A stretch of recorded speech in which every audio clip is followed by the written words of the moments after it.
You go online to buy one thing, it costs £32. Easy, you add it to your basket and then you go to checkout. Then you see this, spend £50 and get free delivery. Delivery is £3.99 and all of a sudden, instead of paying £3.99 for delivery like a normal person would, you're now searching the entire website for another £18 worth of stuff you didn't even want. You find something, £11, not enough.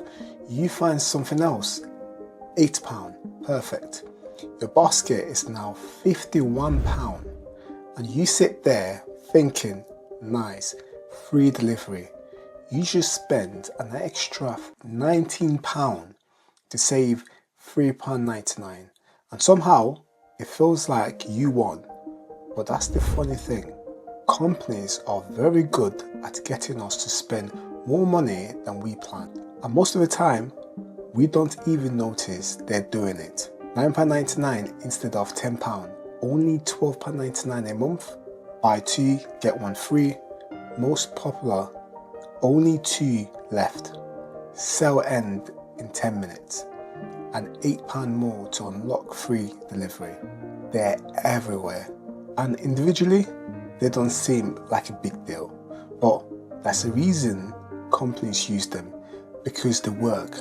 So today, we're going to look at some of the little tricks companies use to make you spend more, why we keep falling for them, and most importantly, how to spot them before your £20 shopping trip somehow becomes £73. Let's start with one of my favorites, free delivery. Now, here's the thing, free delivery sounds great. Nobody likes paying for delivery. You spend £40 on something, then they ask you for another £4 just to bring it to your house. No thank you, but companies know this. That's why you often see free delivery when you spend £50. Now, let's say your basket is £38, okay? And then delivery costs just £4.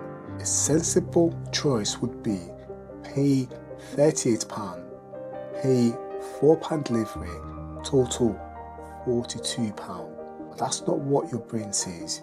Your brain sees delivery £4 and thinks absolutely not.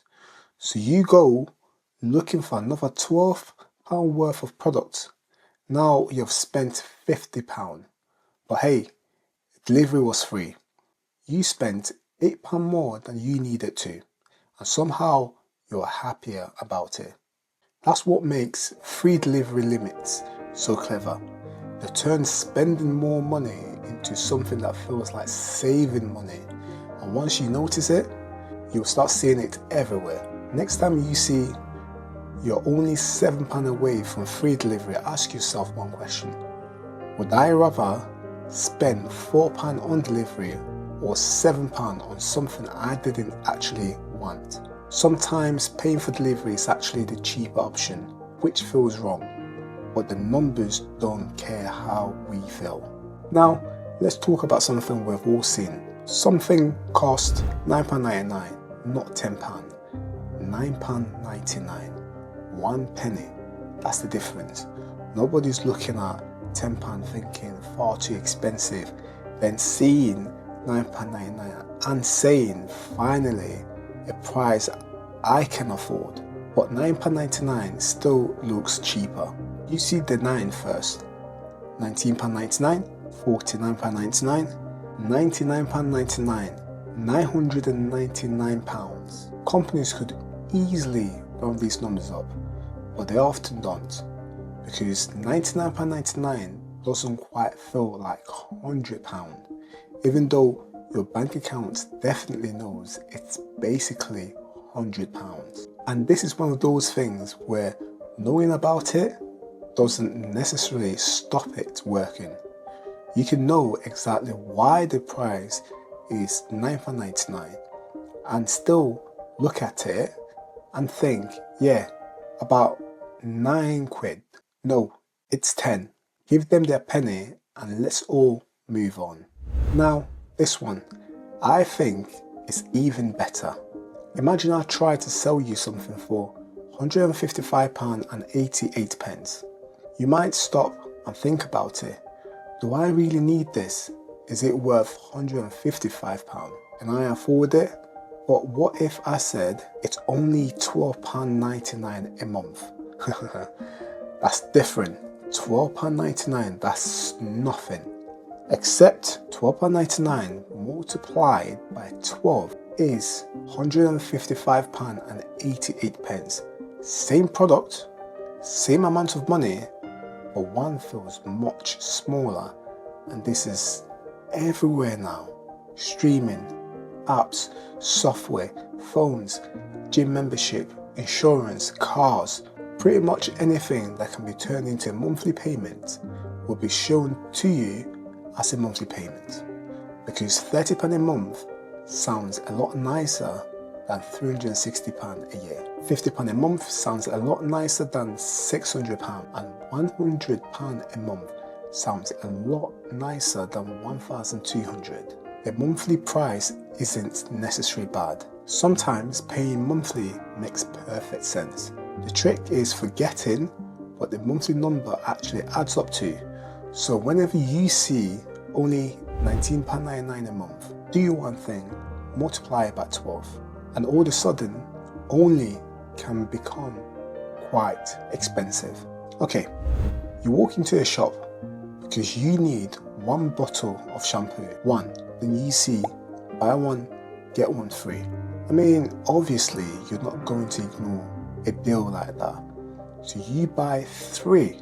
You walk out feeling like financial genius. But let's look at what happened. You needed 1. The shop sold you 3.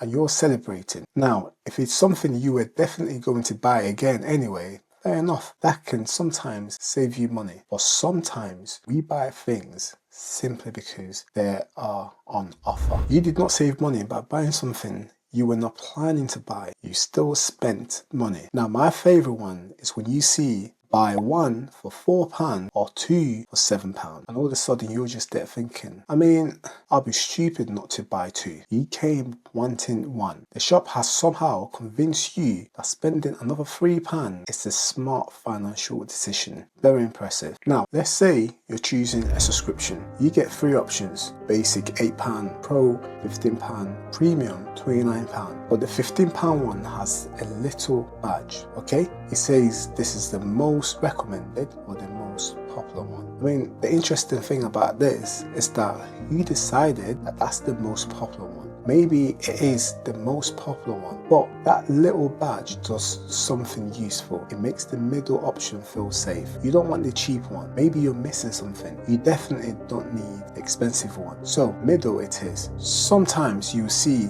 best value, recommended, most popular, customer's favorite. These labels help your eyes towards a certain option. Sometimes the other prices are there partly to make that option. £15 might have looked expensive on its own, but £29 next to it, and all of a sudden £15 looks reasonable. It's like going shopping with someone who keeps showing you £300 jackets until a £120 jacket starts looking cheap. Now, we need to talk about the greatest phrases ever created. Free trial. Free, I'm listening. Try everything, no charge. Cancel anytime. Amazing. That's just one tiny thing they need. Your card details for the free thing. Interesting. Obviously, there are real reasons why companies need payment details for trials. But that's also a very useful thing that can happen. You forget, day 1, I would definitely cancel this. Day 7, you've forgotten this service even exists. Day 30, £14.99 has left your account. And you're looking at your banking app thinking, what is that? Then you remember the free trial from a month ago. And now comes the dangerous bit. You think, I will cancel it later. Another month passes, £14.99. At this point, the subscription has moved into your home. It's part of the family. So if you start a free trial, set a reminder immediately. Not tomorrow, not later, right then. Because your future self has other things to do. And remembering a random subscription you signed up for at 11:30 at night probably isn't one of them. Now, we're shopping something online. You find something you like, you're not sure whether to buy, and all of a sudden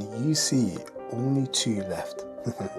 Now, it's serious. Then underneath, 14 people are viewing this right now. Excuse me, who are these 14 people? Why are they looking at my item? Now, you feel like you're in a race. You haven't even decided if you want it yet. But apparently, Suzanne from somewhere is about to take it from you.